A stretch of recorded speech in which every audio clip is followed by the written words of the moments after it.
people, and that is each of the people within the effective districts on their own. We believe that for a sustainable decision on amalgamation to be made, each and every district must have the right to vote within itself, and if one district opts out, they should not be forced to amalgamate. Unfortunately, the Local Government Act was amended in 2013 and they introduced a hostile takeover clause, which means in fact that you have one referendum across the entire district and the biggest and the loudest wins, regardless of what the smallest districts might believe. We don't like that process. We believe that the proposal is flawed in numerous ways. We think the process in which the conclusion was drawn that there is strong support for a combined council is flawed. With only 1,400 odd submissions, over 45,000 people, 60 odd percent said they were in favour. Telephone poll of 500, 52% said they were in favour. That is not a clear enough indication for people to be able to say to you that there is strong support for a combined council. We believe that transition costs have been thoroughly underestimated and deliberately played down. We think that the savings have been totally overestimated. We believe people aren't being completely actual with the operational costs. They are based on a projection of the 3 long-term plans which are irrelevant.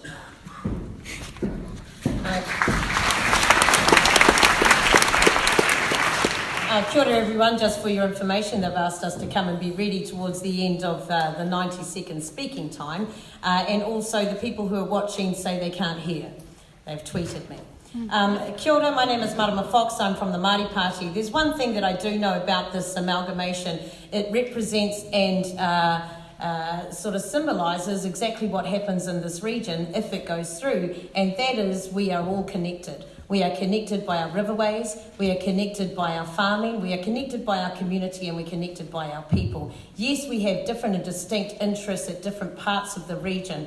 Lake Ferry, for example, wairarapa Moana are looking at their access to fisheries and to keeping the lake clean down there. Here is the one thing that I want to congratulate the Marsden District Council on. Having iwi representatives at their table participating in the discussion does not hurt us. It helps us. It is unifying. The one glaring omission from this entire proposal is the place of iwi in the conversation. As a party, the Māori Party have not come to a firm conclusion because we would like to support the region, but we support Māori as value add to this nation, and we support Māori as a voice of value add to our regional and local council. And if Māori had been at the table through the last 60 years of allocation for water, you can be damn sure that our waterways would not be in the state they're in now. Kia ora.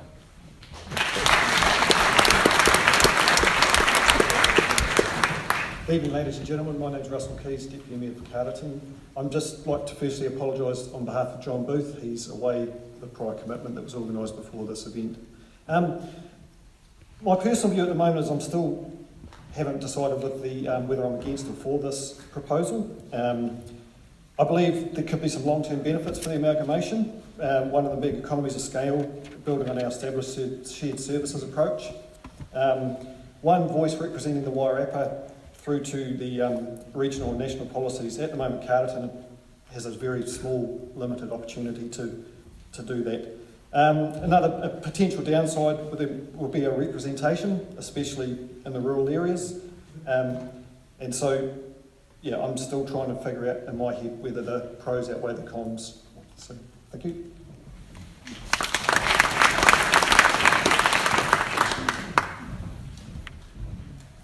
Okay, my name's Ron Shaw. I'm Wairarapa Voice representative. I don't support the amalgamation, and there's so many reasons that I could probably talk to you all night about it. But to boil it down, there are no real benefits and there are very real disadvantages. Now, the remaining questions, as I answer them, will give me a chance to develop this, but there is no compelling reason to do it. Some of the other speakers are going to give you specific reasons, and I liked what Marama had to say. The Maori Standing Committee is toothless, but also the Rural Standing Committee is toothless as well. So if you are a rural resident, you're going to be very shortchanged, just as much as our Maori population is going to be. So no, I don't support it. Thank you.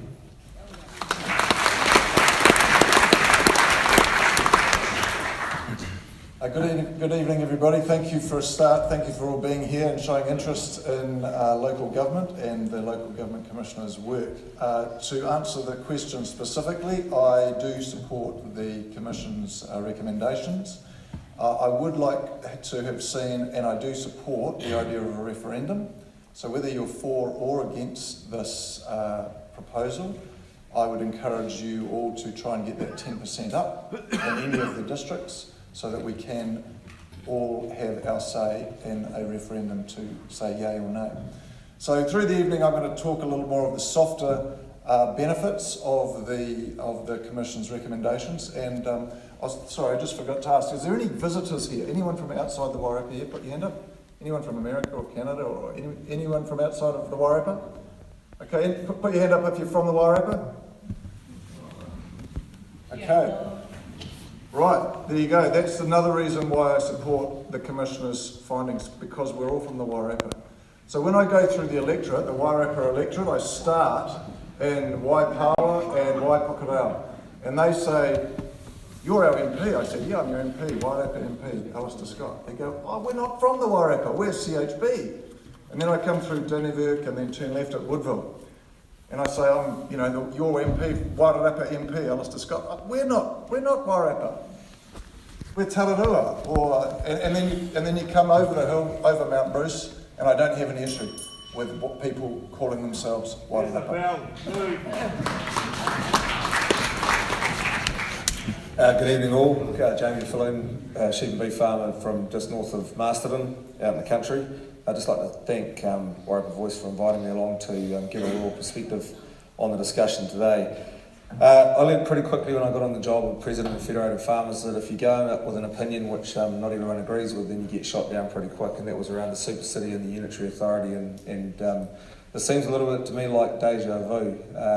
Not enough detail to really make an informed decision about what the challenges are. There's a transition authority which is sort of going to make all the tough decisions. We're going to sort of vote on a leap of faith. However, we are from the Wairarapa, even though we might live in different towns and be governed under different ways. So it's really important that we give this proposal the time of day to see how it might actually change things and if it could work for the better for us, rather than jumping in with views which may be anti or for without really thinking it through.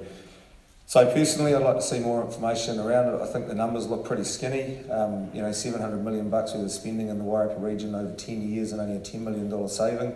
Is that right? That could pretty quickly go the wrong way, and then ratepayers will have to pay for it. So this needs more detail and more information. I think that events like this are really good to get people's views and see what happens. Thank you.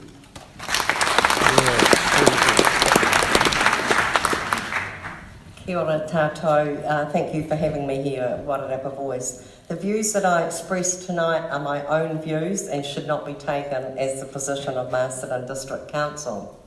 I strongly support a Wairarapa District Council. Why? This is not about our yesterdays or even our todays. It's about our tomorrows.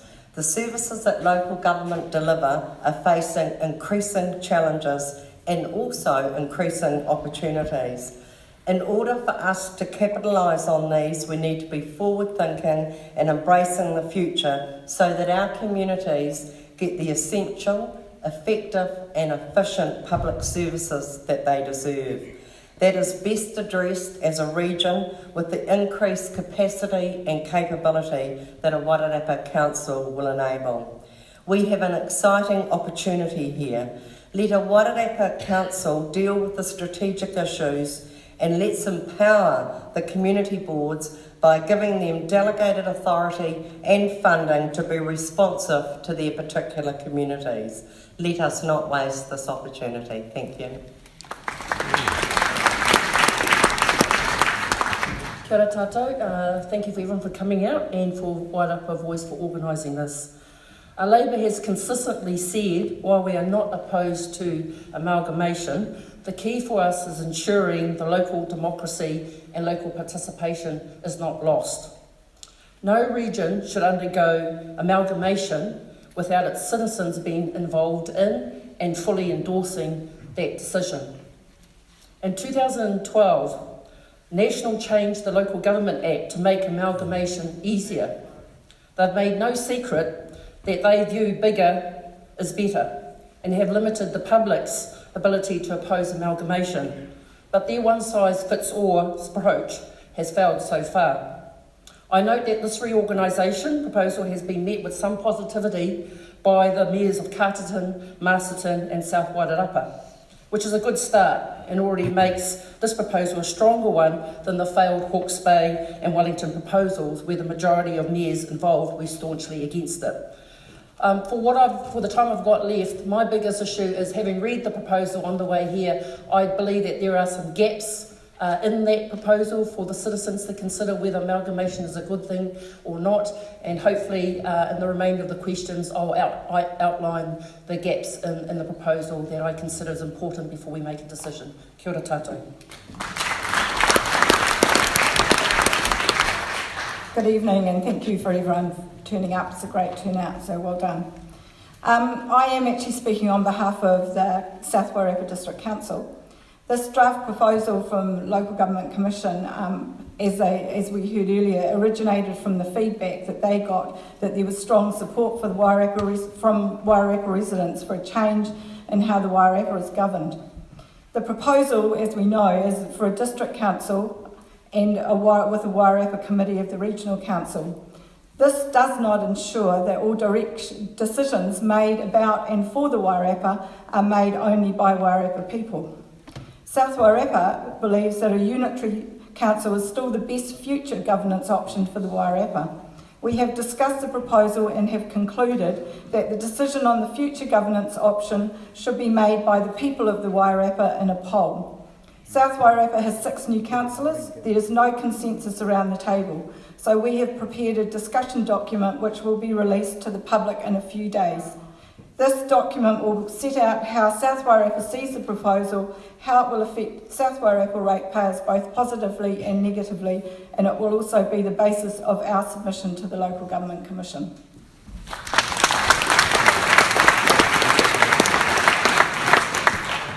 Thank you, speakers. The next question is, what is a specific issue, a problem or opportunity that you believe amalgamation will address, and how will it address it? And the first panellist to answer that is Alistair Scott. 20 years ago, I came back from offshore and set up Matahiwi Vineyard, and the first thing that I noticed was there were the three councils in the Wairarapa. 3 councils. Didn't make sense to me at all. The reason that, and the opportunities that I've talked about already, is the coordination of things across the 3 existing councils, the region. So, for example, we have Destination Wairarapa. We don't have a tourism independent of each other in each of the council areas. We have a district, a police district. The police are coordinated through the valley in a sensible and organised manner. So similarly, the council roles and functions should be and will be coordinated in a parallel frame. So that is the advantage. That's an opportunity. That's one of the things that a merged council across the valley will give advantage to the people of the Wairarapa. So that's the whole point of coordinating and sharing resource. For example, CHB have got and each council has their own initiatives. An example is CHB's got a driving licence agenda for their local people. But the other people around the district don't get to see it and don't get to share because the information isn't coordinated. The whole plan is not coordinated and arranged and organised as it should be. So that, for me, is one of the main...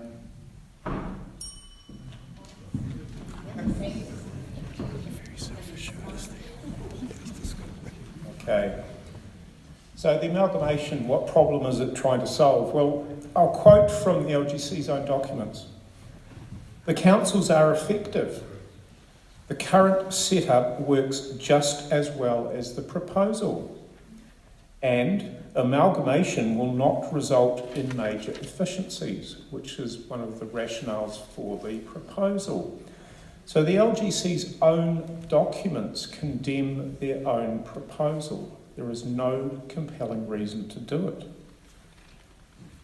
What's the problem that LGC have with local democracy? The way I see it is the ignorant, meddlesome general public, i.e. us, want to have a say in how we're governed, and that does not suit the agenda of the Local Government Commission or, I have to say, the current government. Thank you.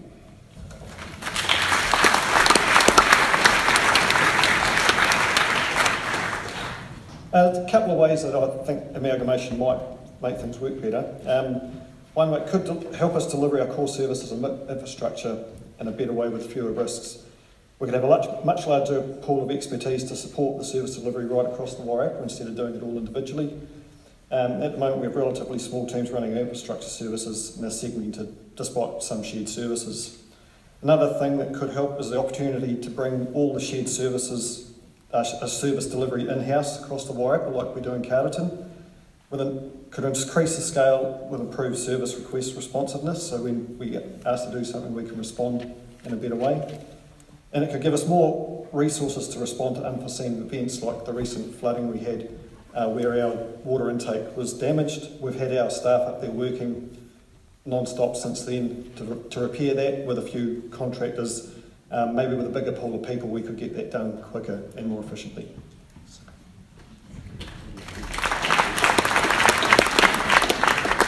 Well, I was waiting for the light. You're pretty brief. So, we're coming together because we need to make a decision together, right? But what people have overlooked is that the 3 district councils in this area have been given a national award for working together already. What I think some of the benefits of amalgamation might be is that we have greater collaboration between each parts of the whole.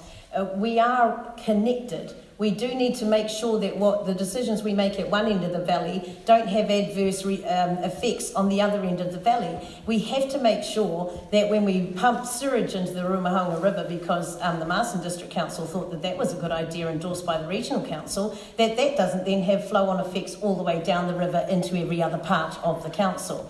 So collaboration, I believe, is an opportunity that amalgamation gives us. However, these 3 district councils have already agreed that they know how to do that. And as long as they can do that efficiently, then that is what is most important. Because we cannot continue to make decisions independent of one another and believe that that's okay. If you put a dam on the Mangaterere River, which thank goodness is not happening, that will affect all of the region. We do need to answer the questions around water storage. We do need to answer the questions around water quality. We do need to answer the questions about how we integrate with one another from rural to town, about housing and about those issues. But we need to not forget that we make those decisions for our future, not for our now.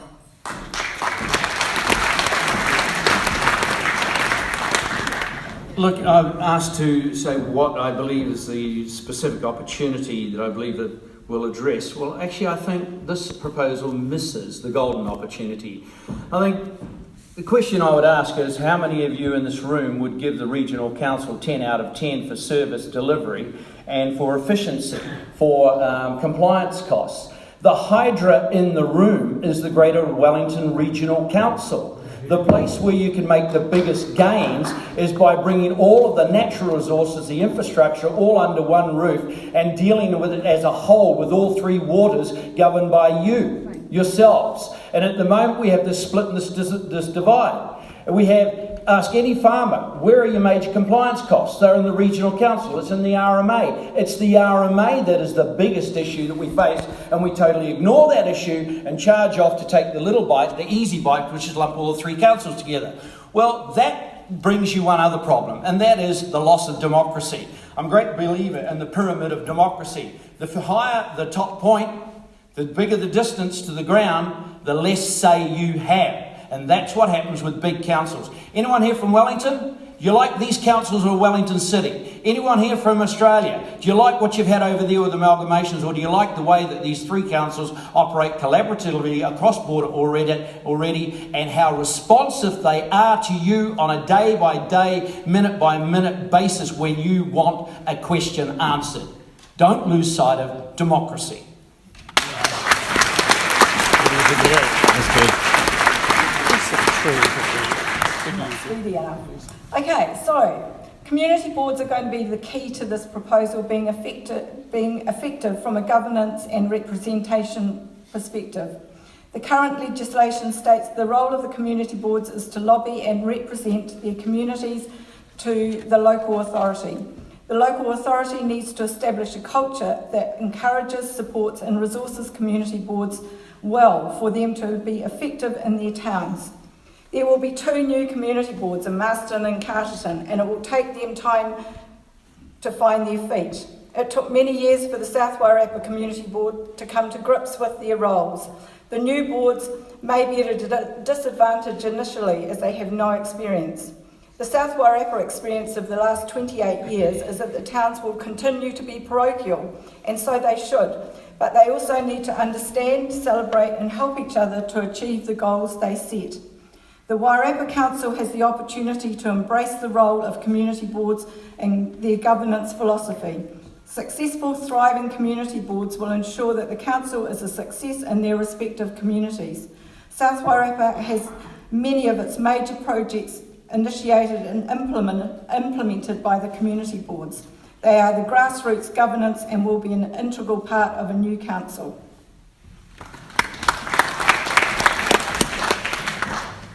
Kia ora noa. I get a little suspicious when you read draft proposals and the pros outweigh the cons or the cons outweigh the pros. And in here it clearly supports obviously amalgamation. So rather than go through the specific issues, I want to talk about the political context, and I raised it in my earlier point around the 2012 amendments by the national government to make amalgamation really easy. A couple of weeks ago we passed the RMA, a very controversial piece of legislation that gives the Minister broad powers that will actually override local planning. So I've got concerns around local people having a say in that. We also have this proposal that the good people of Wairarapa need to decide whether they want to amalgamate or not. But we also got another amendment that the government's pushing, which is the Local Government Amendment Act, to create CCOs, Community Council-owned organisations, around managing your waterways and your transportation. So Ron talks about the hierarchy. I'm really concerned at a legislative perspective that people are going to be further and further away having a say not just on how you amalgamate or how you organise yourself at a local level, but actually how you have a say on your assets. Local government across the country are the second largest asset owners next to central government. And I actually believe that there's a play for your assets. And I'm just saying that people of Wairarapa, we need to get informed and make an informed decision. Kia ora. That's a bit rich coming from Labour. The specific issues that I believe amalgamation will address and will benefit is, I've got a list here of what local government is currently involved with. When you hear the list, if you haven't already fallen asleep, I want you to imagine how much more we could get done for our community if we weren't dealing with the following in triplicate. Greater Wellington Regional Council Whaitua Committee, floodplain management plans for the Wahine and Upper Ruamahanga, the Draft Natural Resources Plan, Irrigation Water Wairarapa, Treaty of Waitangi Settlement, Statutory Board for the Wairarapa Moana, Subcommittee Ruamahanga Catchment, Clean Water Targets, Nick Smith, Government Policy Statement of Land Transport, the Development and Implementation of the Wellington Regional Transport Committee, Wellington Regional Strategy Committee, Roading, Safer Speed Guidelines, the One Road Network Classification, Spatial Planning, Resource Management Act with the recent amendments, dog control changes in regards to menacing dogs, Draft Rangatahi Youth Strategy, LGNZ Water 2050 project, developing a climate change strategy, reviewing our combined district plan, earthquake-prone buildings, MB, Building Consent Authority Accreditation Scheme, Wairarapa Coastal Strategy, Marine Protection Area, LED street lighting, National Cat Strategy, Predator-Free New Zealand, Freedom Camping, Tourism, Regional Tourism Facilities Fund, Waste Management and Minimisation Plan Review, which is out for consultation. Thank you.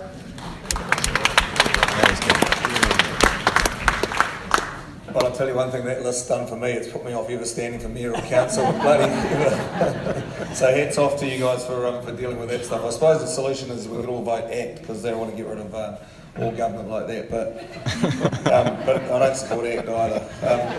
I'm in an orange shirt. I don't think that supports any political party actually, or any council. So, look, answering the question here, this is about what's an issue which it's going to address and how we'll address it. We'll address consistency and collaboration between the councils. We've got shared services now. We've got a common roading contract, which by all accounts is working better. So if it makes councils work better together and provides sensible reasons for doing that, then it's going to be a good thing. But if it just forces them into it because it's what the Act says or what the Commission has said and what they want, well then that's not going to be good for them. And one of the things about that is the powers and functions of community boards, and then the couple of standing committees, the iwi Standing Committee and the Rural Services, the Rural Standing Committee and the wairarapa Committee as well. What powers and functions have they got? What benefit is that going to give to the region of having those? Like the Rural Committee is made up of the councillors, someone with rural issues and a couple of people, but it's an advisory board. Again, it's going to be another big talk fest. It's another one to add on to Lynn's list. So if they're going to be really serious about making a difference in the proposal and the amalgamation, then give those committees some teeth and then let people get involved with that. Thank you.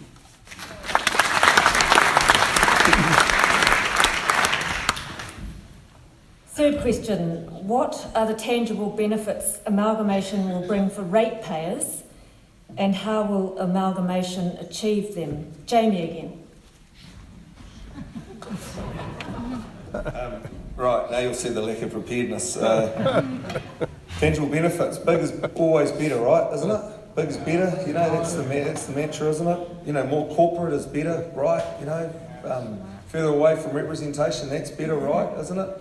When I first came into the role of President of Federated Farmers, largely voluntary, I did actually think that the theories of, big is better came from the corporate world, came from dog eat dog. Thought that actually that's the way it was did it. When you get down into local government and working with councillors and the staff and things like that, actually it's that personal relationship you have with them. It's about being a reasonable person, having a reasonable discussion, understanding that there's budgetary constraints and things like that. And knowing when to say, yep, I agree with your decision you've made, and yep, that's the best decision for the area in doing that. So I think the amalgamation proposal runs a real risk of losing the benefits because it does just have a mantra of being big and big is better. So it's going to be a real challenge for the councillors and the Transition Authority if this is voted through, if democracy approves it. To be able to make sure that we don't lose the benefits of our relationship with council and councillors with a changed council.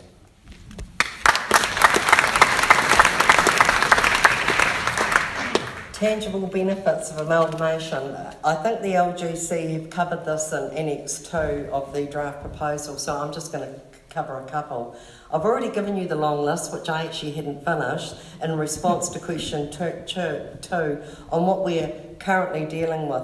But that didn't include business as usual. That's on top of that. Currently, the 3 councils respond in triplicate. 3 lots, 3 lots of resourcing. Do we do a good job? Yes, of course we do. We do the best we can. But we could do so much better as a region with more capacity and capability. One set of rules, one set of policies. Our farmers, businesses, NGOs don't see the boundary line when they cross over the Wainawa or Wahine. After all, it's just a line drawn on a map. That together with the 3 annual plans, 3 long-term plans, servicing 3 councils, servicing 3 council committee meetings, advisory groups, etc. I can't tell you that's going to save X amount of dollars for ratepayers, but what I will tell you is that it will save a hell of a lot of time and energy best spent elsewhere. Better service delivery, better environmental outcomes, better advocacy, and just plain better services. Thank you.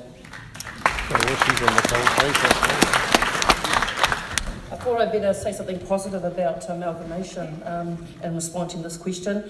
In your pack, you see the list of tangible benefits about the savings. I still believe, and I mentioned in my first, the gaps in this report.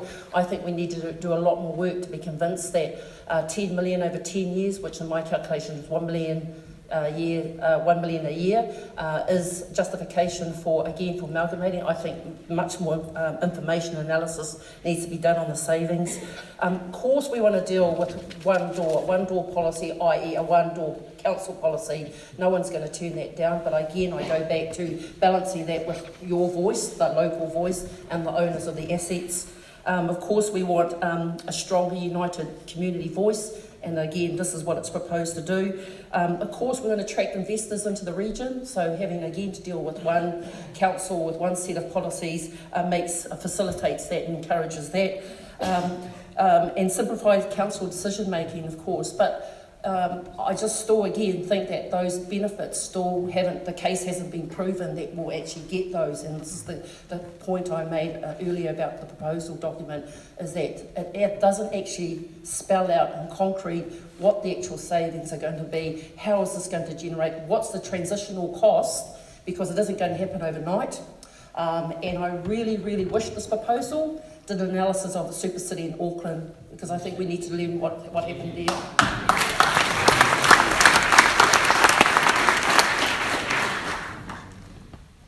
The most tangible benefit that an amalgamation will bring is actually a bigger council organisation.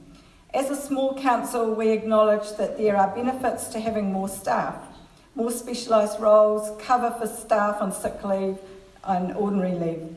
Our staff members are often jacks of all trades. A larger staff would allow for more specialist roles and the ability to have consistency in service provision. There would be more career advancement opportunities. This would be better for staff recruitment, retention and progression. It would also allow for opportunities for mentoring, staff development and upskilling. There is also a chance to learn best and different practices from each council. A new council can choose and implement the best model, system or practice. There should be more opportunities for rationalisation of spending and funding decisions and a greater ability to optimise contracts, as they will be on the whole larger. There should be some benefits for ratepayers.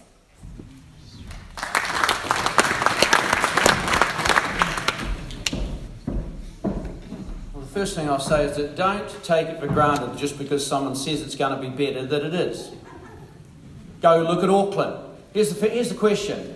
Auckland right now, Rodney still has a proposal to be de-amalgamated. Why? Because they believe as rural provincial New Zealand, they're not getting heard, they're not getting listened to, they don't have financial delegations to do what they always did. They want out. Who else wants out? So does Waiheke Island. Well, that's amazing because most of the people who live on Waiheke Island were behind the big push to have the Auckland Super City amalgamated. And now Michelle Bogue, who thought it was going to be so wonderful, is now part of a team trying to de-amalgamate. Don't accept that just because someone says it's going to be sweeter, that it will be. Look, consistency is a double-edged sword. You might have one contract. Let's take Homebush. Is every wastewater management project throughout Wairarapa going to be like Homebush? Is that what you want? No. Is everyone going to be like Carterton? Well, maybe it should be, but you don't know that because it'll be new council. Is everybody going to receive the same degree of representation? Well, Mungaraki and Martinborough won't. Those councillors will be so busy driving over hundreds of kilometres of gravel to get to meetings that most of their work will be picked up by the executive, and that's where your threat lies. Less democracy, more executive power. Be cautious.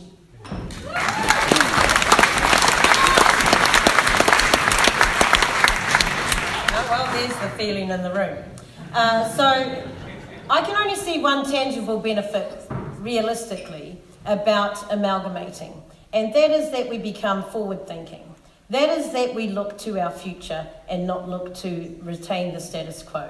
That is that we look for the benefit of our grandchildren's grandchildren and make decisions that will affect them for their tomorrows. Because at the moment, what we do is we exist between election cycles and we do what is best for us to do to maintain us to stay there. People try to win a seat and hold on to that seat at all costs.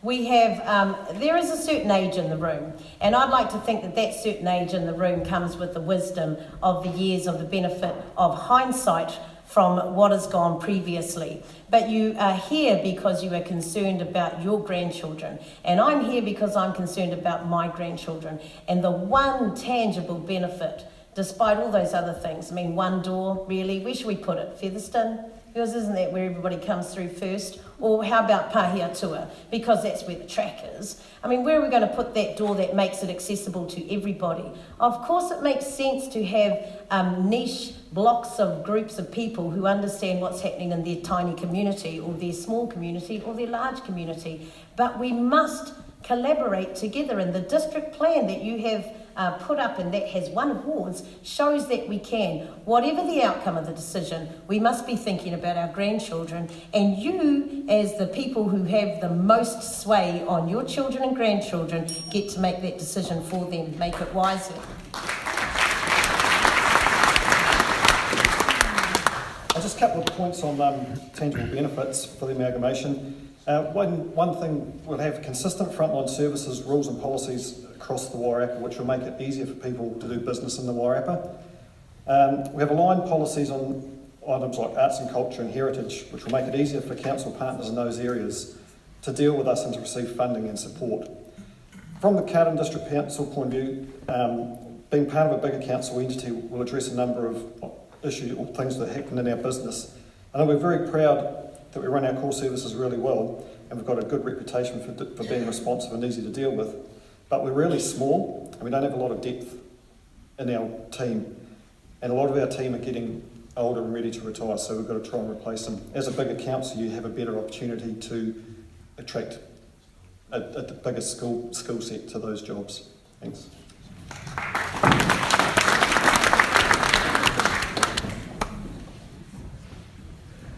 Okay, in the proposal you'll see there are 10 benefits and 5 disadvantages. A nice 2-to-1 ratio just to show that it's twice as good to amalgamate than it is to not.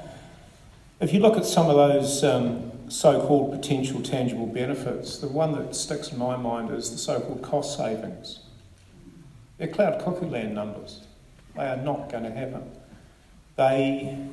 It's almost like that one day Wirra Gardener woke up and realised that we can't put this proposal to the people showing cost neutrality.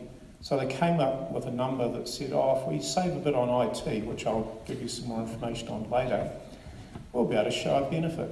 10 million over $800 million spent over 10 years. It's a rounding error. It's not going to happen. But you're also going to lose the handshake relationship you have with your local mayor and councillors. Under the amalgamation, you'll have much less access to councillors. You'll have one mayor instead of 3. If you currently ring the mayor to get action done, forget it under amalgamation. And if you've got a councillor that you can talk to about issues in your area, remember there's going to be an awful lot less of them. Thank you.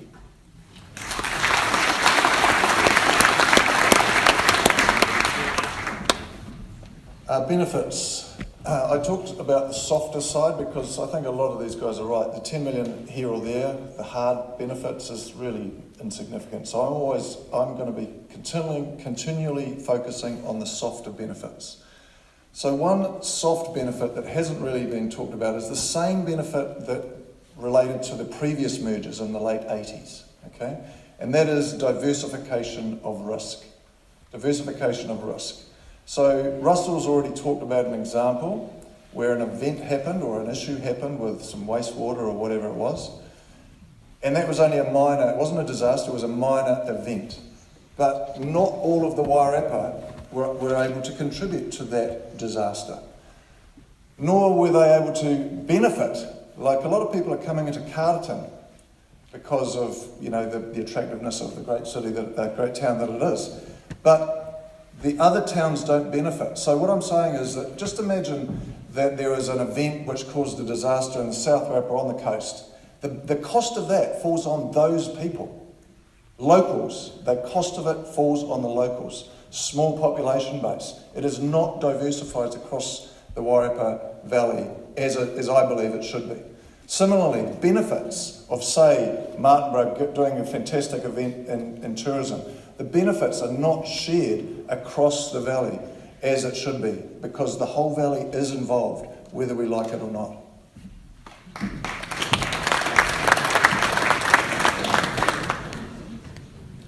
And the last question before we go to your questions is, what are the risks of amalgamation?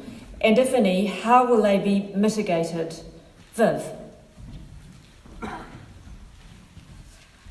I'm just going to concentrate on really one risk that South Wairarapa see is probably the greatest one, and that's the relationship with the Greater Wellington Regional Council. This will remain largely unchanged. Decisions made about and for the Wairarapa by a majority of Metro councillors who, despite their best efforts, are not able to fully understand rural provincial issues. Consenting and other decisions made by Greater Wellington are and have been costly to the Wairarapa in both money and time. South Wairarapa's wastewater has cost $3 million so far in consents. And unless there is a major shift in the relationship between Greater Wellington and the Wairarapa Council and the staff of both organisations, very little benefit will happen. This may be mitigated if the culture of Greater Wellington changes to allow decisions and proposals to be made by the Wairarapa Committee to be accepted, readily accepted.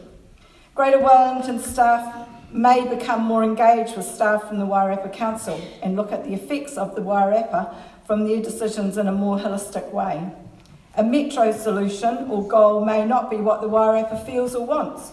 There may need to be different levels of service and control specifically for the Wairarapa. A genuine, positive, collaborative relationship between the two councils will hopefully develop. If this does happen, the Wairarapa may be able to grow and develop. Can I just first acknowledge the work that the current councils are doing in terms of shared services? Just want to acknowledge that. The cons, these 5 sort of risks that's recorded in the draft, I want to touch on the last 3. The first one is transition costs would outweigh the savings from merging for the first 2 years. I think we deserve it's almost like a transition plan on the transition process to give some assurances of what exactly they're going to do, who's going to do it, by when, and what the costs are going to be. The second one could affect council productivity. Well, again, as part of the transition plan, we need to know how business disruption, because there will be disruption to the business of the 3 councils. Whenever you're bringing 3 organisations together, there's going to be huge disruption, and I think we need to have a plan around that. And of course, the uncertain future for some council staff. I mean, regions like Wairarapa, we want to keep our good, gifted, talented people in our regions. And I'm concerned that if this merger goes without taking on board that talent, would be a risk to the region as a whole. Kia ora.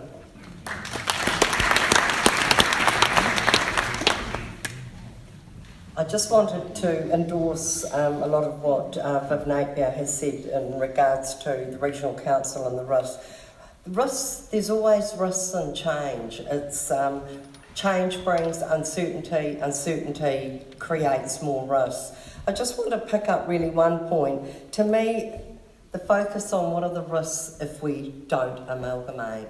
And I want to go back to what I said in question 1. It's not about our yesterdays or today. This is about our tomorrows. And for a lot of us in this room, it won't necessarily affect. This is about the next generation coming through. I also want to make it clear in local government terms, a Wairarapa District Council will not be a big council. It won't be a big bureaucracy. On a population basis, it will be similar to Upper Hutt. Can you imagine Upper Hutt having 3 councils for its 42,500 people?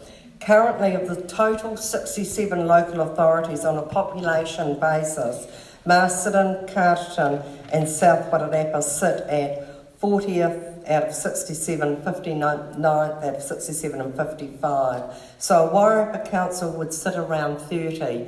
It would be a medium, middle-sized council. I just needed to say that regarding the comments for Auckland. We're not talking Auckland here, we're talking the size of Upper Hutt or Whanganui. Thank you.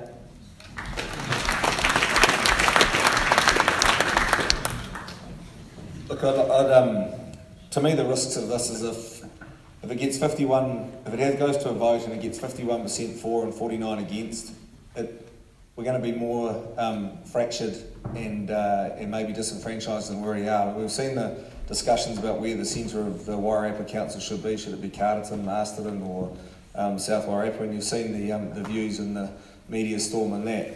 So the risks to me are that is this our last chance to actually get a better democracy and better process for the Wairarapa going. So we have to be very careful about throwing this out because it's got some things in it which we don't like. And I agree with what was said around, the transition part is a real key. How's it going to influence us? How's it going to impact on us? And how are people going to be involved? There's 300 odd people here or close to it. That's a third of the people who made submissions on the reorganisation. There's a whole lot of other people who either aren't interested, don't care, or can't be bothered. So, those are the people who we've got to get the discussion to and get their views and see what they think. So, but the big risk, I also agree with what Viv said about Greater Wellington Regional Council. I would be a stronger supporter of this amalgamation process if the Wairarapa Committee had a much stronger voice and looked after Wairarapa issues. The Local Government Commission do put that in their proposed document, but I see that the latest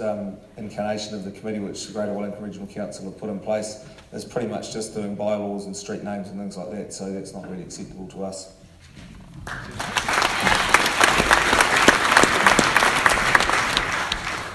The risks of amalgamation are that it just goes wrong. With any new action, there could be a stuff up. So that's a risk. But I say go for it. Make the most of it. Make the most of this opportunity. This is part of the contribution into the system, into the process, to make sure that things are better tomorrow than they were yesterday. So I think this is an opportunity that we have to grasp, and I agree totally with Jamie. Don't say no just because you disagree with one piece of it. Don't say no just because Carterton's going to be the headquarters of the Wairarapa District Council. Did I say that? Don't say no to that just because you disagree with one or two things. I'd say take the opportunity, grasp the opportunity to make the Wairarapa a stronger region and with one council rather than the three that it has today.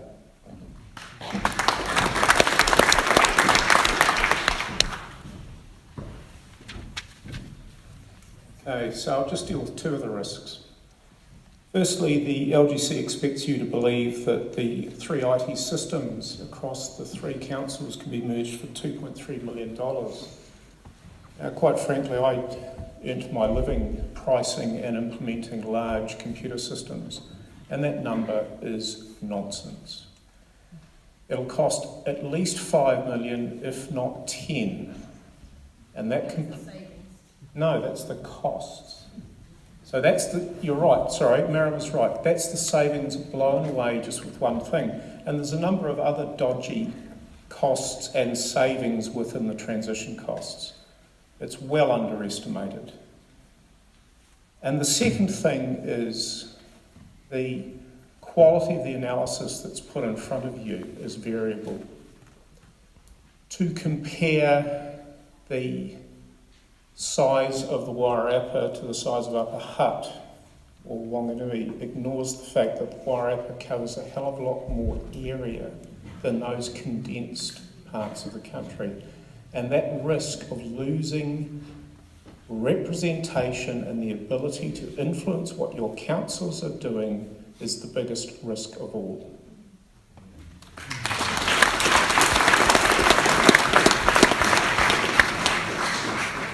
I'm just going to touch on a couple of the risks, and they've both been covered here by others tonight. But obviously the IT costs blowing out. Maybe a way to mitigate that is making sure that the transition board that's put in place has good powers to be able to control some of that work, and having the right people on the board. Another risk, which I think is quite large, is the lack of representation in the rural parts of the Wairarapa and the ability of the rural people to have an influence on council decisions. A couple of thoughts on how this might be mitigated. Maybe they could have a community board arrangement as well as the rural standing committee, which gives them a few more people that they can actually talk to within the area. It's got to be well resourced, and they've got to be given delegations to make decisions. having a strong rural committee with the right people appointed and the resources and support from the organisation. And maybe the Regional Council's Wairarapa Committee is really effective. The committee is about to be trialled with the GWRC setting it up recently, so that committee would need to have a lot more power than what's been put on paper.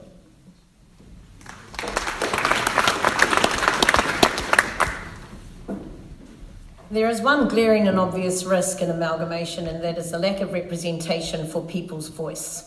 And that might be the rural people's voice, it might be South Wairarapa people's voice, and I'd like to congratulate the South Wairarapa District Council for the points that they've brought across. They've considered it, they've considered the pros and cons as relevant to them, and Viv has represented them very well. But do we lose that voice if we amalgamate? The one voice we do lose is we lose the voice of iwi at the table. Now, because of the variability across regional councils and local councils in this country, it was absolutely top of our agenda to ensure that the mana whakahono arrangement and the new RMA law that has just been passed was front and foremost, because that meant that iwi would no longer be left out of the decision making around resource management in their local area, as has been the case for years and years and years, and has been reflected in Wairarapa for years and years and years, and it is well overdue. But here is the biggest problem that I find in even articulating this, is that there is an irrational fear in our country and in our region that if you have distributed democracy to ensure that minority group who have a big part to play in the founding of this region, in the future of this region, and in the decision making and democracy of this region are left out. That is the hugest risk, and there should be no fear to have Māori voice at the table, because I certainly don't understand what that fear is.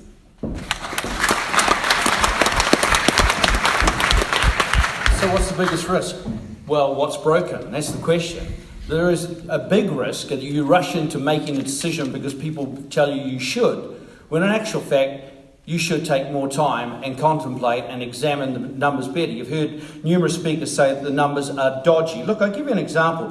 One of the things we all know is that economically, the Wairarapa's in a boom right across all three councils. Carterton, at a time when all the stats and the very wonderful consultants were telling us we were going backwards, projecting negative growth, we achieved 16% growth. Right now, these dodgy figures are being put together by McCready Winder. These are consultants you've paid for. Projected growth from 2013 to 2014 to increase, get this, by 0.1%. Well, excuse me, we got 16% in 2013. And tell me, can you rent a house right now? Can you buy a house right now? Is there a property boom going on right now? Are there more and more people on the trains right now? Look, the economic picture for the Wairarapa is changing weekly. And to go back and look at dodgy numbers like that and have highly paid consultants try to mislead you by telling you that economic growth and population growth is going to be 0.1%, and based on that one fact alone, you can't afford to be a unitary authority, you can't afford to manage yourself, you can't afford to keep the three councils you got right now. There's a word for that, I'm not allowed to use it in this room. There's ladies present. Thank you.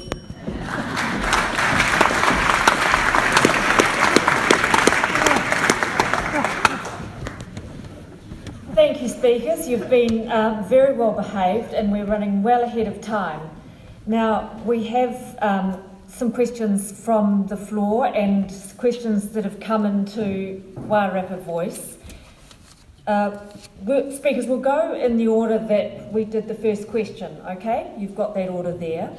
We'll stick to the same timing for these questions. You don't have to answer every question that comes up. If you don't know the answer or you don't feel that you want to comment on it, you don't have to answer these questions. So you don't feel that you have to bark at every passing car, okay? So the first question is, what research evidence is there that supports the idea that amalgamations bring greater efficiencies and cost savings? What research evidence is there? Ron.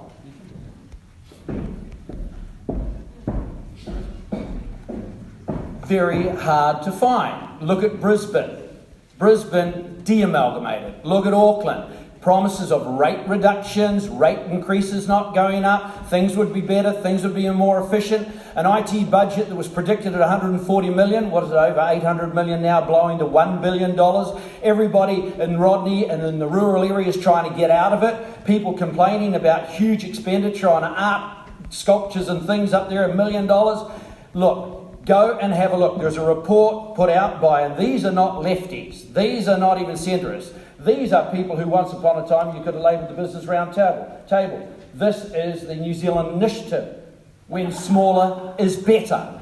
And they came to that conclusion, having been advocates for being bigger was better. They did their international studies. Who do they highlight as the creme de la creme and the best example? Switzerland. How many cantons, how many councils they got? Thousands. Bigger's not better. Go find the research, show it to me.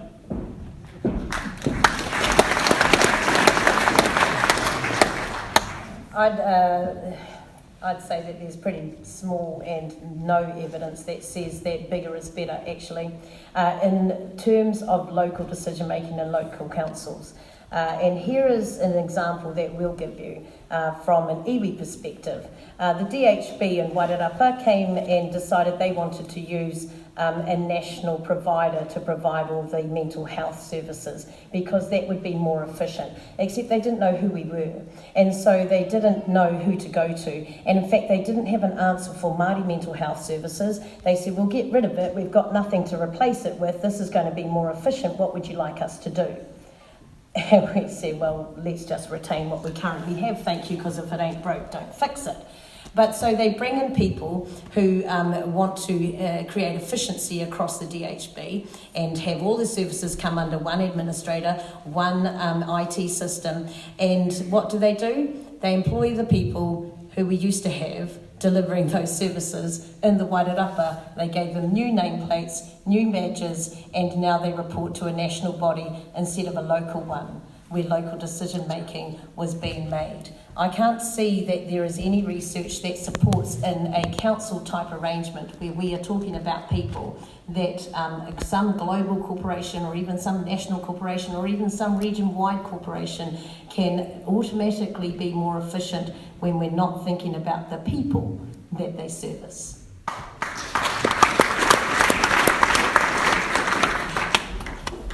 Very, very brief. There's a lot of evidence out there that you can find, that you can read, that really does support it. And to be frank, there's probably a lot more evidence out there that shows people don't like it.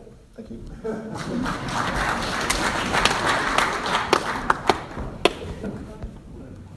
Okay. So who said this? Jason Krupp challenges us in his report that the solution to the problem of local government is not the present trend of fewer councils, but more. Not a local government that does less, but one that does more. Rodney Hyde, former Minister of Local Government and the architect behind the Auckland Super City. So he's got the anti-amalgamation religion in a big way. But we've also got overseas experience, not just research, but actual practice. In France, there are 37,000 mayors in France. The average per mayor is 1,800 people. On a one-to-one basis, that would mean in the Wairarapa we would have 24 of them. So if you think that distributed democracy doesn't work, France will tell you otherwise. Switzerland, 2,300 municipalities. The average, 3,522 people.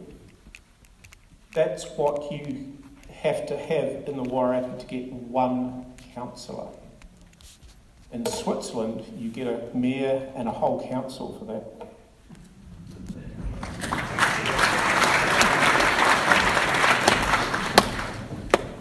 You'll find research on both sides of the argument, obviously. The option not to merge, I guess the other side of the coin is just to go back to where we were in the late 80s, right? Let's just go back to having all these boroughs and councillors and mayors of every town and every beach, resort, village, whatever you like. I mean, that's the other extreme. So you've already seen the benefits of not having that, of already having a merged boroughs and councils together into not one but into three. So that's already been in the past 30 years. You've seen it happen, and I don't think anyone's really advocating that we go back to that system.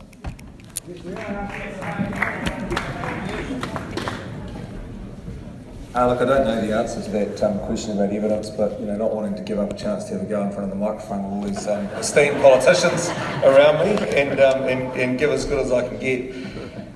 What we can't confuse with evidence is that those who shout the loudest, either for or against, pretend that what they say is the evidence which is out there. So I think that the message from me really clearly is that to the Local Government Commission and to people considering this is do your research, read the whole 30 odd pages of the thing and have a look at it and understand it, because it is our decision. It's not, the Local Government Commission have put a proposal up, but they're not telling us that we have to do it. It's going to end up going to a poll and it will be our decision. So let's make a decent decision based on how we feel about it. And if that's for amalgamation or against amalgamation, at least we've had the opportunity to put our views there.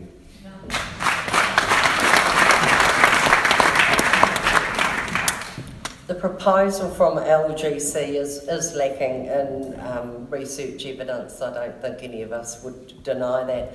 The reason why I bored you all to tears by reading that long list was trying to show it's very hard to give evidence and quantify it with a dollar sign about what a combined council would mean. Why I went through that long, exhausted list that I didn't actually get to finish was that within the space of the wairarapa, we have 3 different councils all grappling with every single one of those issues that I read out, and that's not business as usual. So if we think of ourselves as a region, and I'm from the wairarapa, live in Masterton, but wairarapa is my region, and I think a lot of us feel that way, then why wouldn't we look at this? But it's really hard to put that down and say this is the evidence and this is how much the benefits would be. Just picking up, using overseas experience is great if we're comparing like with like. Switzerland and the New Zealand Initiative, aka New Zealand Business Roundtable, use Switzerland because Switzerland central government devolved a lot of responsibilities with funding to local government. So you're not comparing the same legislative framework that we have here in New Zealand. So I accept they have lots of councils in, but they have a lot more responsibility.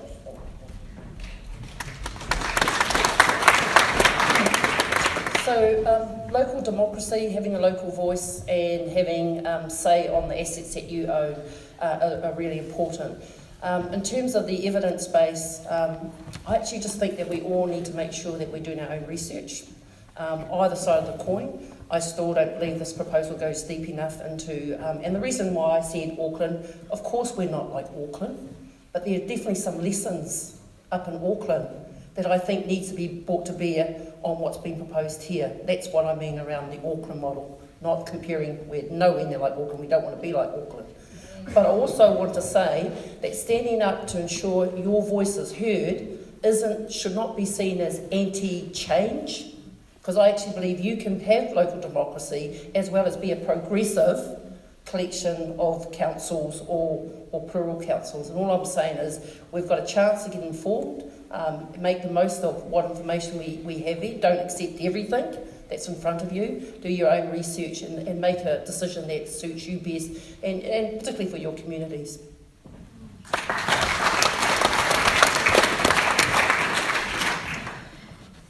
I agree with everyone else that there doesn't appear to be very much official research or evidence around amalgamations, but we have actually, and Jamie or someone touched on it, the 1989 forced amalgamations are our example of amalgamations and what has happened and how the communities progressed or declined or whatever it was after that amalgamation took place.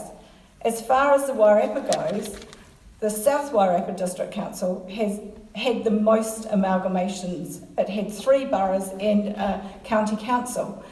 So it took the longest to come to grips with that situation.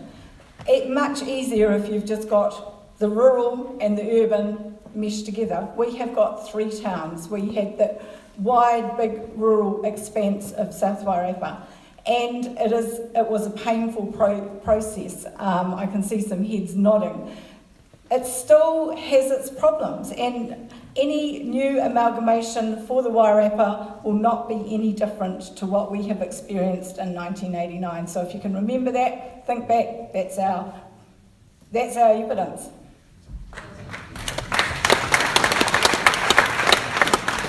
This next question has been directed to the MPs, but the others can answer it if they want to, but it's a very specific question, so please try and be specific in your answer.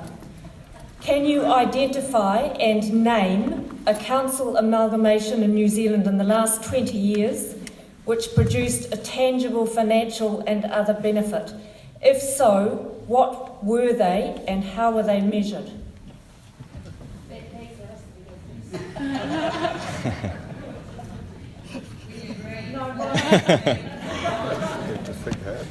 No, we'll go in the same order, Ron.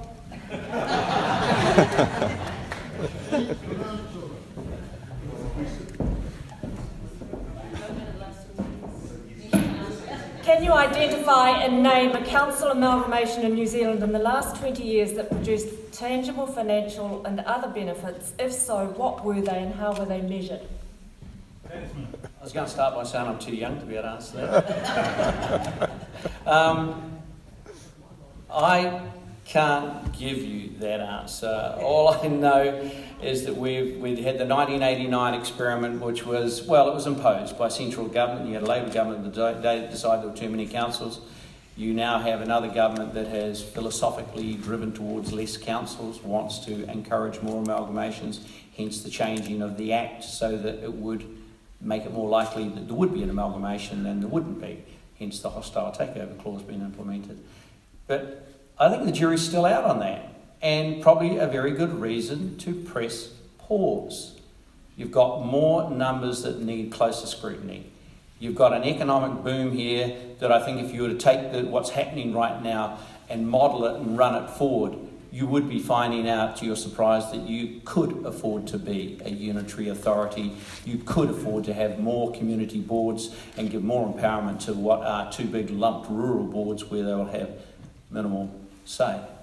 I don't know of a successful amalgamation that has produced all the gains that were trumpeted at the outset.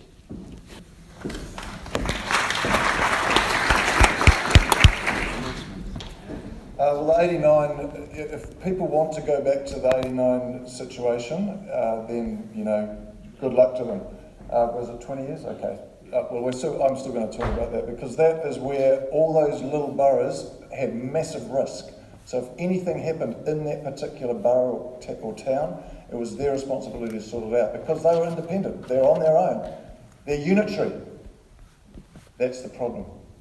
So by sharing the load across the valley, and I disagree with Ron's, we lean on Wellington Regional Council as well. They tip a lot of money into this valley. That's a fact. So that's my evidence of a merger working well is back in 89, and that is the benefits, as I've described, are risk mitigation, mainly. That is the main issue.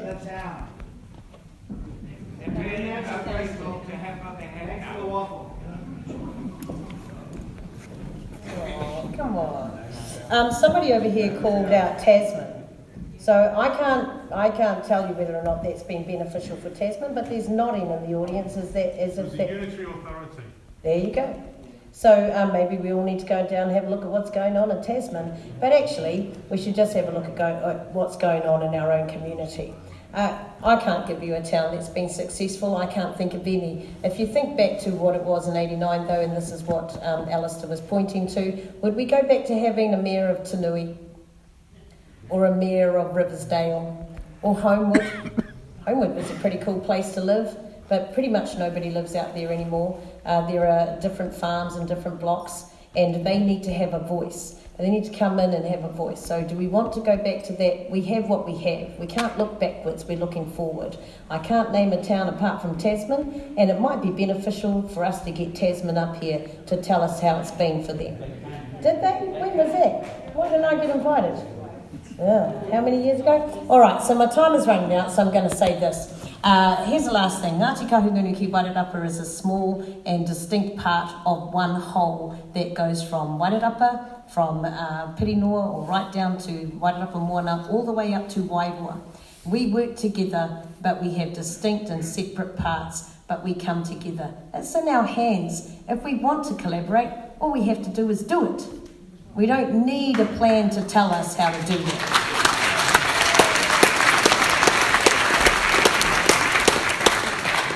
In my electorate of Ikaro Rāwhiti, which goes from the top of the east coast, from Pōtaka down to Wairarapa, I have 10 territorial local authorities. I've got 3 regional councils and 1 unitary authority, which is the Gisborne District Council.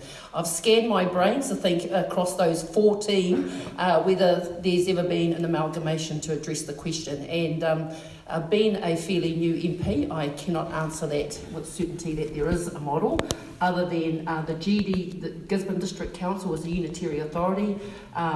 Maybe there's some lessons there. I don't know whether anyone's invited Gisborne along to hear. I know it's not what we're talking about here in terms of unitary authority, but in terms of how they brought their lot together and what the risk or the pros at that point of time may be something of use.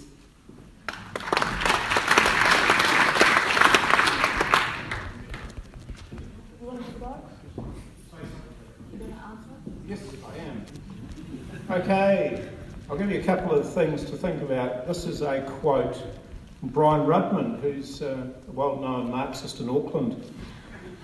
Those for reform seem to get all starry-eyed over the magical properties of centralising power. Invercargill Mayor Tim Shadbolt recalls thinking that the big cull of 1989 was a good thing. He's now not so sure. The significant revolution in '89, he says, was the shift of power to the bureaucrats. The mayors became little more than show ponies. So there's Tim's view on '89. I was too young to remember. The other thing too is I saw what happened in Auckland, and the ratepayers of Auckland Centre City didn't really benefit, but I tell you who did. The consultants who were driving Toyotas at the beginning of the process and are now driving Maseratis.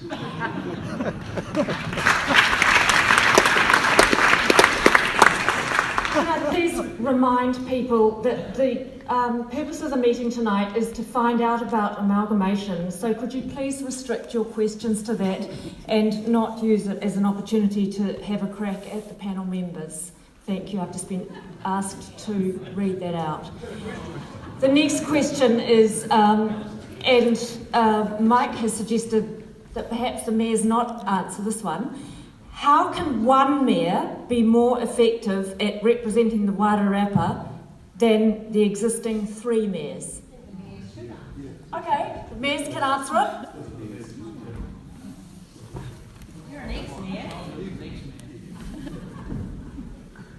I think I might have answered it in question 1, not necessarily about mayors, but I think we have a real opportunity with these community boards to do something different and to really think outside the box. And I'd leave the mayors and a mayor and 12 councillors to look at the big strategic issues and really empower and give the delegated authority and funding to empower our community boards to work at the grassroots level with our communities. And then I think I would see that working.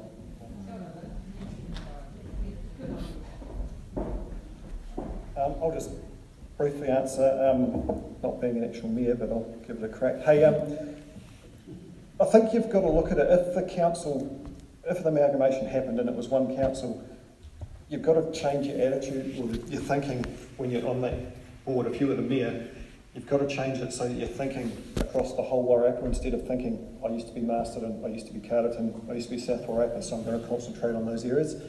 You've got to take a real step back and have a real broad picture. So from my perspective, if it was one mayor for the whole area, you're looking for Wairarapa, not looking for Carterton, South Wairarapa or Masterton. So that would be my take on it. Thank you. I think it's a mixture of both what Lynn and Russell have just said. Sorry about that, Russell. As a new mayor and a mayor that does, as I said before, we have got 3 towns and a rural area. And the Wairarapa is a little bit unique if you look around the country. We have a large centre of Masterton with about 20,000 people. And if you look at any of the other sort of equivalent sized councils, there's none that then have the bigger, wider, multiple towns around it. There's lots of other provincial towns, councils that have a lot of little towns, which is what I do. I've got 3. But there's nowhere that has got the Masterton size city and all of the other smaller towns around it. That, I think, is going to be quite difficult for one mayor, because the pressure probably will go on to be more representative in Masterton, and maybe the other smaller areas will miss out on their mayor. Just my take.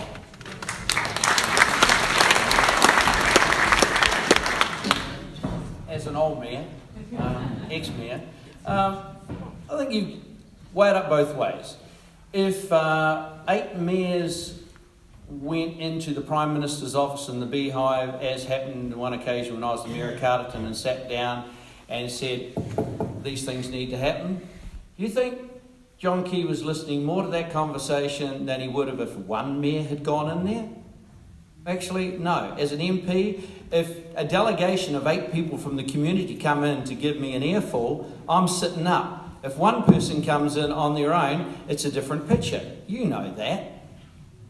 As an MP in the Wairarapa, I make sure I keep in contact with the Mayor of Central District Hawke's Bay, the Mayor of Masterton, the Mayor of South Wairarapa, the Mayor of Carterton.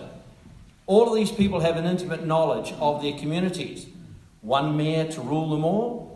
You've got to contemplate that. Do you seriously believe that Auckland was the better off having one voice named Len Brown? Would the greater Wellington region be better off having one voice, Cecilia Wade? Would that have best represented every farmer in this room? Would that truly have understood the nature of the Wairarapa that made up 75% of the landmass of the greater Wellington region? I am not convinced by the argument that one voice is stronger than a community. And my final example would be when 18 mayors signed a letter of concern about their police in their districts, the government listened.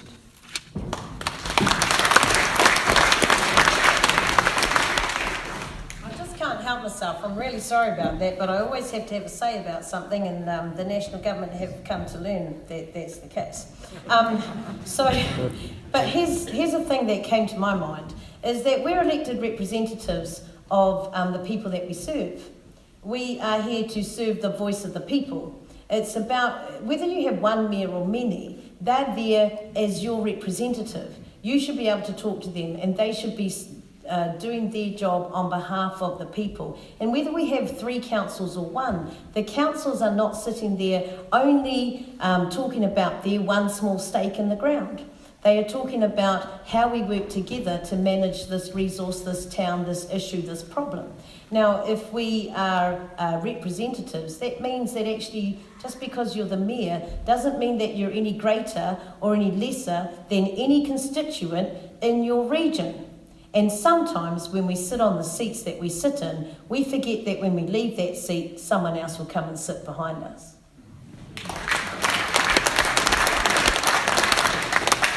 As I travel up and down my electorate, I can honestly say I prefer to meet with these 10 mayors that I mentioned in my territorial authorities, and my 3 chairmans of my regional councils, and my 1 unitary Ming up in Gisborne, because you get this real richness about the passion that the mayors have of their areas. And if you're going to affect change, particularly at the political level, then I think it's really important that you have mayors so close to the action. And so if I've got to deal with 12 mayors and 3 chairmans of regional councils, I can't see why others can't, for the value it brings in terms of the passion that you get the real commitment to serve their constituents, and then together we can do it together. And I really worry that less mayors or leaders, civic leaders at a local level, will actually erode that.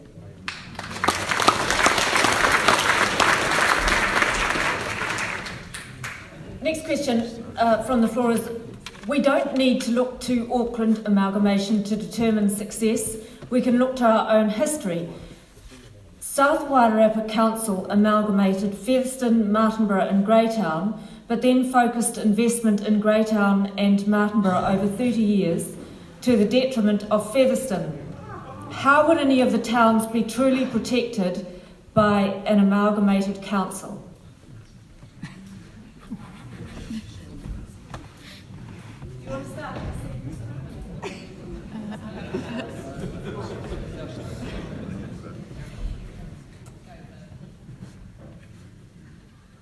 I have to say that I am a little disappointed with the question, mainly because from a South Wairarapa perspective, there has not been any conscious decision to not fund things in Featherston. And I have to say that over the years, there has been equal, if not, equal funding for whatever the council has put into any of the towns in the district. The towns have prospered or developed in different ways, not from what the council probably has done, but from what the individuals and businesses in those different distinct areas have done. And most of it was done, as I said, from private investment or private endeavours. So, yeah.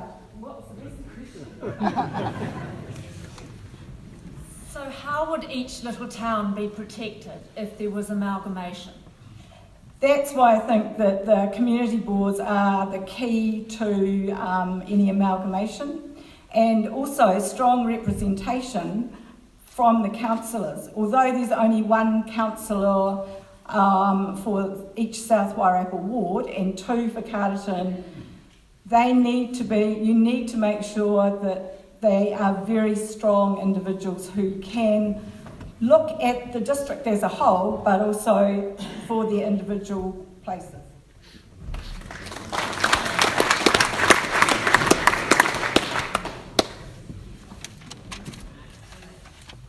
In the event there is little or no support for amalgamation, is there any likelihood central government will pressure or force amalgamation?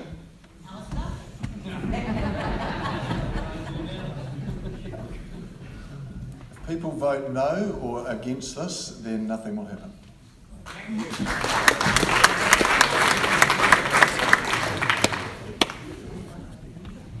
And this is the last question I have, and there's more coming. And it does seem to be that half the question is missing, so if I get it wrong, whoever asked it might like to correct me. But it says, isn't it the role of councils to lead the research and information campaign for Wairarapa people? And I'm wondering, as opposed to whom? But that's the question. Isn't it the role of councils to lead the research and information campaign for Wairarapa people?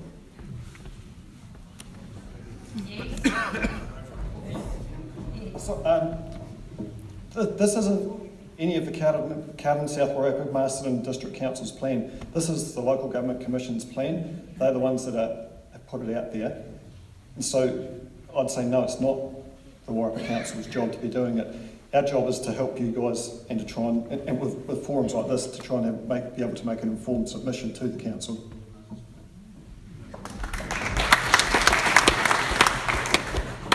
Sorry, I disagree. Of course it is. Of course it is. The local councils represent the people and they need to inform the people. We've been smashed all heck over the Ture Whenua because our people haven't been able to understand it fully, and we need to do better comms so that they understand that there are good things in there. We need to do better comms around a number of the decisions that we do at central government in order for our people to understand. And how do we know whether we're doing a good job or not? how many people turn up to vote? Like, if we really are engaging our communities and we really want all of our community to have a say, then we need to help inform them. Yes, there is a personal responsibility to get yourself informed, but if we're not inspiring or informing people about what's going on in our local community, then why would they get out to vote? I know a whole lot of disaffected people in this community in Wairarapa who don't bother to vote because they don't think that councils have anything to do with them. So it is up to our councils to get the information out, and then it is up to us to inspire our communities, our whānau and our family to get out there, take on the information and make an informed decision for the betterment of all of our children and our future generations. It is a win-win, but the information has to come first so they can make that judgment.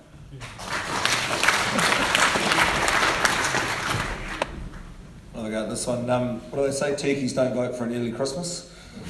The challenge is if all the information was coming out of councils, then we'd all find a way to say, oh, they've got no independence, they're just voting for the jobs for themselves, and Lyn's already lined herself up for mayor, and Viv's going to be deputy, and John's going to be the rural representative. So, I mean, it's about getting the information so that we can make a choice and getting some balance here. It would be good to see some more out of the local councils and to see that, whether they can actually act in a bit of a joined up way, because they will be manning the transition authority if this goes through, if this is voted through. So it will give us as voters the opportunity to at least have a look to see that they can put the parochialness of each of the different little towns aside and work for what's best for the wairarapa. And I don't know about all of you lot, but if you put this, you put a mouthful in that I come from Masterton, Carterton, South Wairarapa, Featherston, Martinborough. That's a mouthful, isn't it? I come from the wairarapa. Most people know where the wairarapa is. They don't know where Masterton is. They don't know where Carterton is and stuff like that. So, thank you. I'm just going to add to that, given we have a few MPs here, but if they want to read the legislation, they'll see that the legislation of which Curry's signed off by Parliament requires, it's an LGC process, and the difficulty is, as Jamie said, this is no longer our process. Our process was back in 2013 when we delivered what was the unitary proposal into the LGC in May 2013. That was our process, and we worked and tried to get all that information out to the community back in those times. You might remember back in 2012. So it's a government process. It's a local government commission process. It's as soon as we handed that draft in, it's their process.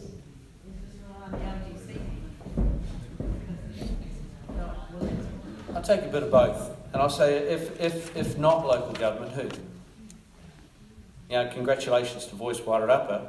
Some might argue that the councils should have, the combined council, or the councils individually within each of their districts should have taken the lead and create an organised meeting such as this. Maybe that will happen going forward. But LGC quite clearly don't want to come into town and argue their proposal. There are enough people in this room, and I can spot some faces here, who understand numbers well enough to know that some of those numbers that are quoted in that proposal are ducking the real issue.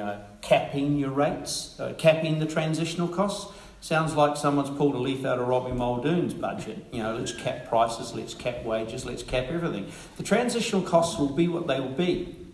Don't try fudging the whole proposal by saying we'll put a 5% cap on it, because that doesn't work.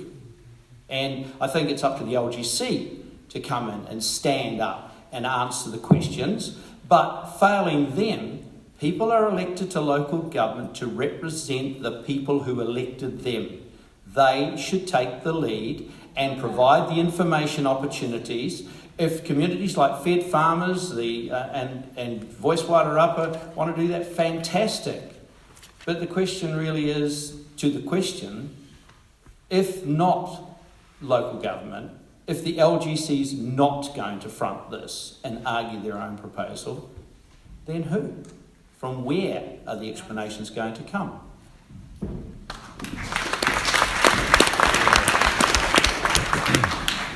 I've already been to a meeting, public meeting, hosted by the LGC in Masterton. Who else has been to an LGC meeting hosted by LGC? So they've been here. The opportunity has been there to front, to use Ron's word.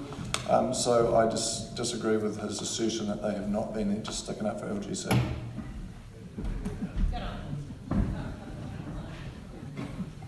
Should or will the community board be given budget authority, be recognised as the primary community advocate, and its advice acted on by the Wairarapa District Council?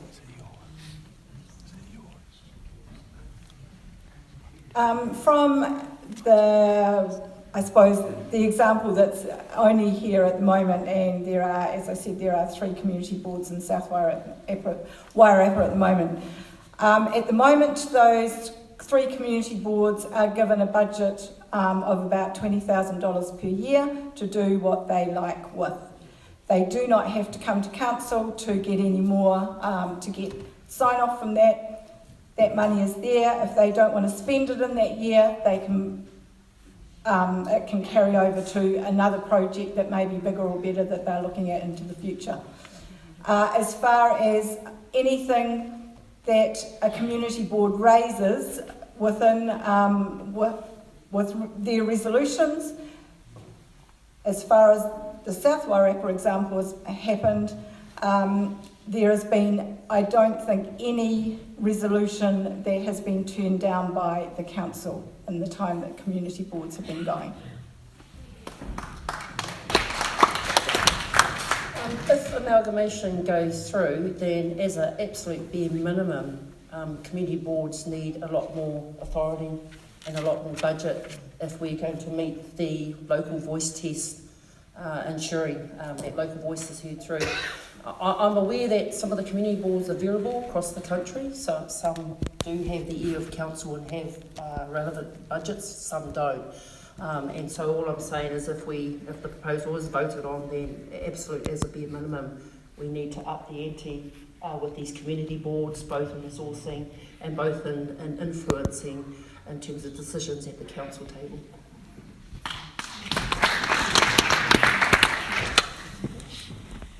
Just want to agree with what Mika has said. I think for this proposal, the community boards have to be given delegated authority and funding that goes with it.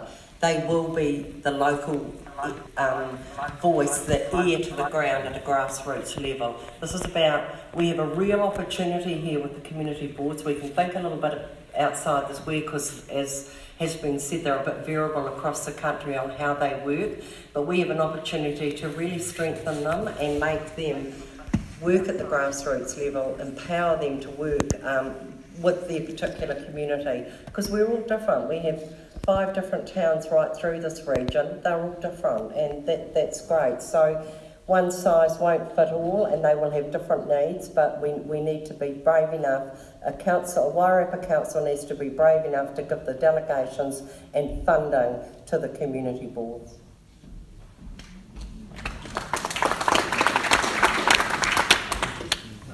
Sorry, if I could just make a comment with that, I think this is one of the bits missing in the document about amalgamation. Is that, you know, it's really strong words which Lynn said that what we'd want to see, but is that what we're going to get? And I think that's the bit which we're missing here in this, that there's not enough detail in the transition stuff to really say that, yep, we can hold Lynn to her word, that we are going to give those community boards delegated authority and power to be the local voice. And that's the bit which is missing to me.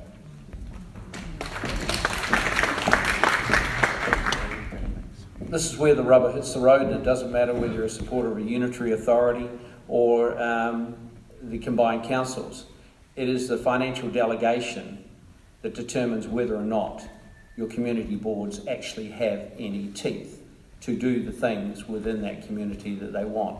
It is the authority that's designated to them as to whether they have a final say or a write-off on projects and project priorities. And that is the detail that is clearly missing. And when you're considering that, you might like to also consider whether there are enough community boards in that proposal. If you're looking at the size of Mangaraki, and if you're looking at the size of the Martin Borough wards, they are massive.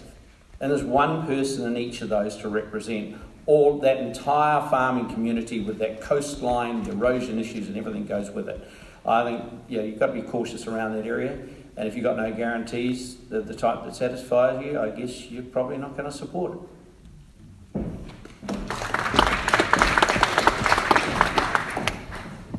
Over the last 170 years, 60 local bodies have been amalgamated in the Wairarapa. Most of those happened against local will. Morrisville joined Masterton. What is different about this?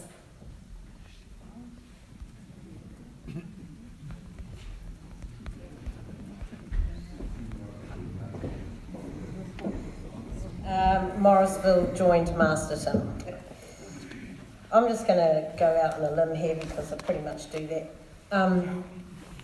Over the last 170 years, what has been very evident in Wairarapa is that we have lost the voice of the Māori iwi. And I know that might be a drum that I keep banging and people start to fold their arms and look very disappointed. But Ngāti Kahungunu have just about come to settlement on their treaty settlement, which will give them back less than 1% of what they used to have, which was 100% of Wairarapa. It will give them back a redress settlement of less than 1%, but that will give them about $100-ish million. They will be looking to grow that asset within this community, and their reach goes from all of Wairarapa Moana all the way up to Tāmaki Nui Arua, which is Dannevirke. And we have to overcome the issues of individual hapu and marae and iwi who will be infighting, as they do, about how to overcome their different their different needs from different areas. But they do that because they come together and they collaborate. What is very evident to me is that the biggest piece of the puzzle missing from any proposal and any current, except for Marsden District Council, any current arrangement is the place of iwi in this community. They will want to grow their asset, they will want to build social services, they want to build health services, they want to ensure that there is not a disparity within Wairarapa for their children that grow up here. And that is a piece that's missing, no matter what happens. So if we talk about how the scene has changed in the last 170 years, that is the biggest change. The lack of voice.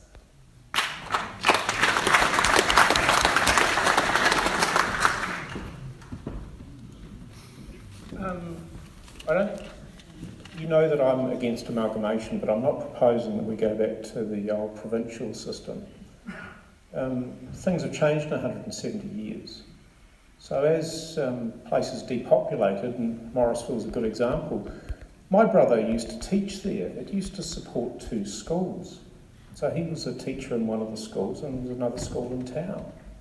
Now that school is now used as a residence. It's long since ceased to be used as a school because the place has got smaller. Things do change. But we've got to a point where amalgamation has had its day. Given modern technology and modern approaches that are coming out of the research on how to organise democracy, we do not need to amalgamate to get the benefits. So we can't go back to Morrisville having its own mayor and Tanui and all the rest of it. We do have to move forward, but we don't have to move beyond what's supported by practical reality and research.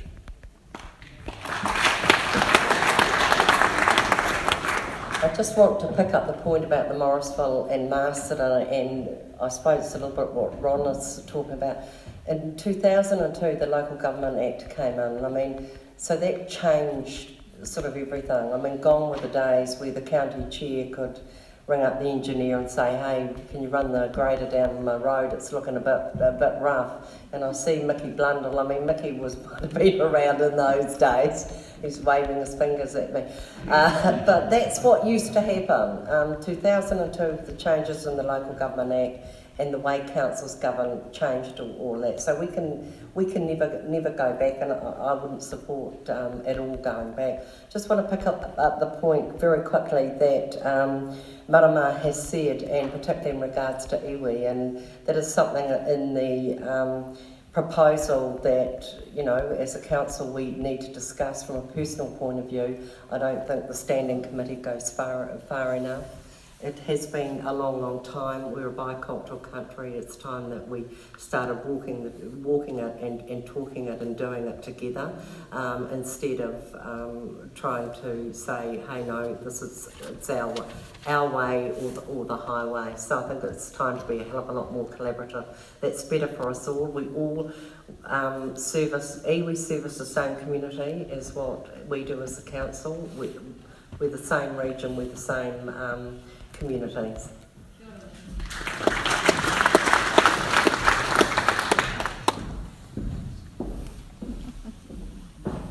I don't think anyone proposes to go back to pre-89, and I don't think most people are looking for a better model, whether that's a unitary, whether it's a combined council, and still have the regional council over the top.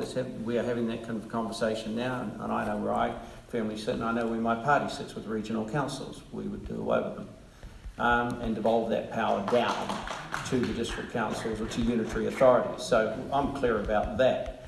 But it is one of those things you need to ask yourself is how big is too big? And what are the disadvantages of getting to that size? The great thing about small councils, and look at, we're in Carterton right now, so I can talk about Carterton, it's not just because I live here. But, go back and have a look at the Burl analysis of districts nationwide. Why is it that Carterton was in the top 9 for years? Apparently, because of its size, it should not have been there. There are other smaller councils that are proven to be more nimble, more agile, more competitive than councils 10 times their size, more efficient, and they work their backsides off, and yes, they probably struggle with some of the compliance costs that come down them and deciding where the brothels are going to be and where the psychoactive drugs are going to be sold and all the other stuff that the central government pushes down at them. But we as a community have handled those challenges, and I believe that we'll continue to handle them. The question on how big is too big is a good question to be asking yourselves right now, because it comes down to democracy, it comes down to responsiveness, and if you make the changes all on the basis that someone told you it's going to be cheaper, your rates are going to go down, it's going to be more efficient, and it turns out to be more bureaucratic, less responsive, you won't be able to go back.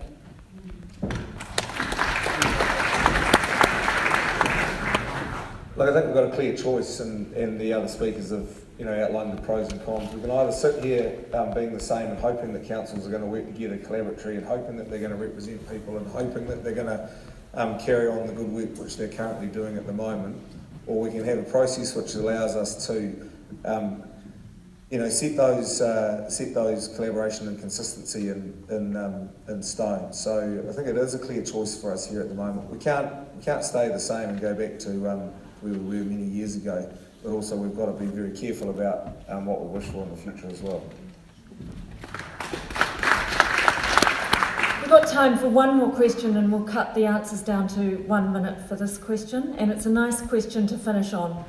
How will amalgamation improve the quality of life for the residents?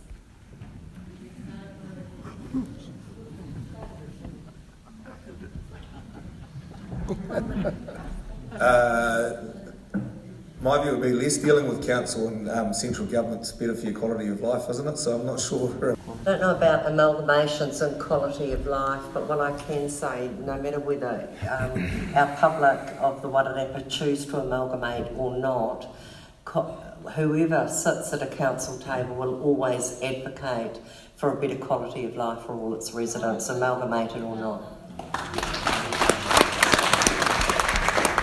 Absolutely agree with Mayor Patterson. I didn't see amalgamation equals quality of life, and definitely support and congratulate the Wairarapa in terms of their economic success. But I want to see more of our people owning their own homes. I want better paid jobs here in Wairarapa. I want to see businesses come into Wairarapa, invest, and I want to see the population grow and diversify. Particularly because when I look in this hall, there's a lot more of our people that aren't participating in these very important discussions. And I think it's incumbent on all of us to inform our own families first, because this is a really major decision that the people of Wairarapa needs to make. And I think we all need to be active in that space. Kia ora. I also agree with Lynn. I think councils are working to better the quality of life of the ratepayers, citizens in whatever area, whether it's a whole wairarapa or individual councils as they are now.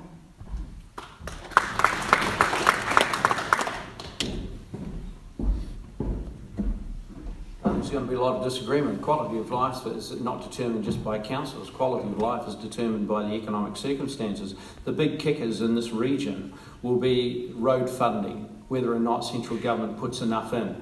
The rail, getting more trains over here over the weekends to bring tourists and visitors in here and to take our locals back out so more people could use the gold card and to use those trains to get to sporting events over the other side of the hill and get back home that night. Improve, get the jolly aircraft flying out of Masterton again. And if one thing Masterton needs to sort out is get that back on track because they kicked it out. So, and that, the airport, the rail, No, Lynn, your council put it out to tender again and that's where it fell over. And had we gone with the proposal that we'd all agreed of, it would have happened. I'll say the air, the road, the rail, connectivity, broadband, cell phones will all improve our quality of life, and some sensible government policies from central government.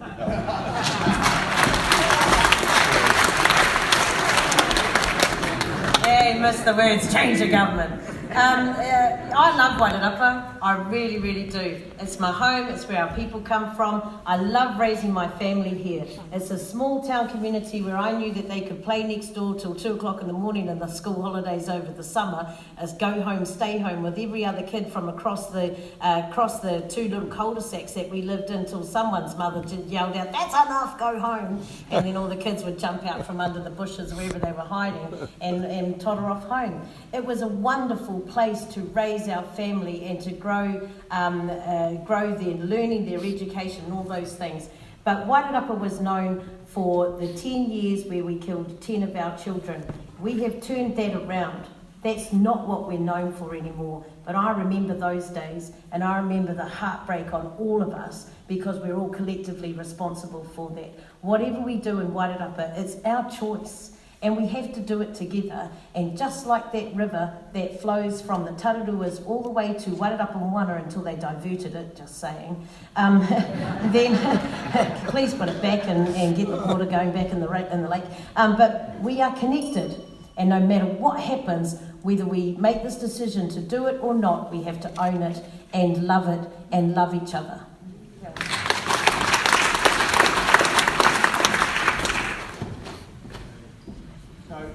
Russell doesn't want to speak, so I get 2 minutes.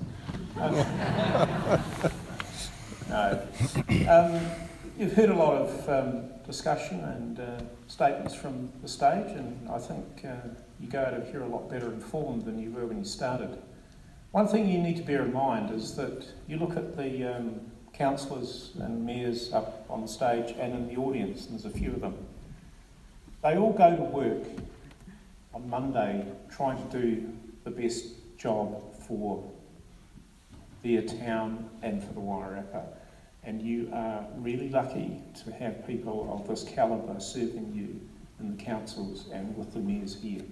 So as someone who's come new to the Wairarapa, the calibre of people that you're dealing with here is outstanding, and you need to remember that.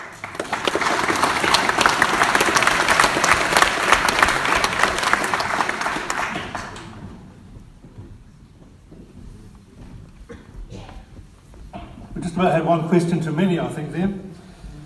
So on behalf of Wairarapa Voice, I just want to say thank you to various people that have really put tonight together. First of all, the Carterton Event Centre staff who always present this place really well. We've got a large team from Wairarapa Voice. We've got our timers down here. There are people out in the kitchen who are preparing the tea and coffee for you that you can enjoy in a minute. The people down in the back of the room, a lot of people involved in the publicity and getting this thing ready. So big thanks to all of them.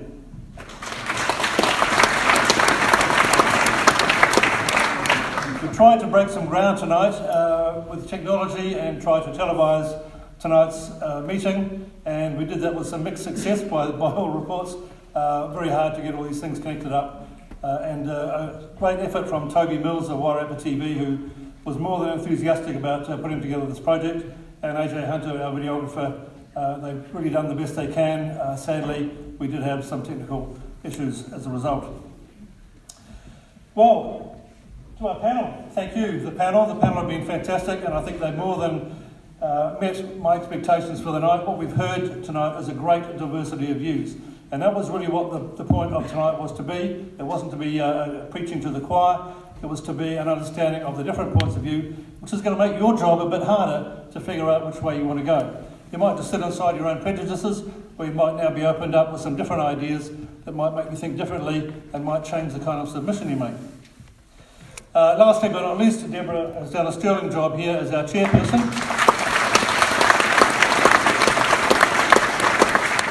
herding some very difficult cats. So well done to Deborah. So far, this evening has been an entertainment of sorts, you could say. Some may have enjoyed it more or less than others. If you want to get some real value out of tonight, though, and rather than just be an entertainment and a memory that's forgotten, what you will do is you will put in a submission to the Local Government Commission, and you will do that by 4 p.m. on the 3rd of May. If you want to speak to your submission, it's incumbent on you to call the LGC and book in a time slot. That's how you'll really get value out of tonight, by making sure that you think about what you heard tonight and you do put in a submission. Enough for me. Please join us for a cup of tea outside afterwards. Thank you very much and good night.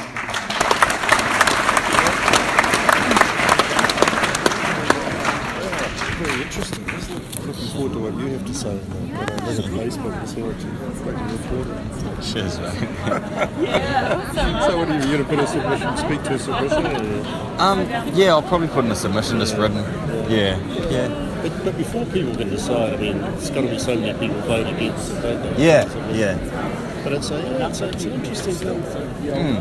So what do you think? We should just, I know what you feel about some councils and council, but I don't know, like, actually, I don't reckon Ron Mark talks a lot of shit, but I do appreciate what he was saying about, just how high that bureaucratic hierarchy goes and how the distance that it puts between you. But, I mean, it's the wairarapa, like, it's not some massive thing. As Lynn said, or as Viv said, you're never going to be far from these people. No, you're never going to be that far from them. But I do think that it is once you get things into bit. Yeah.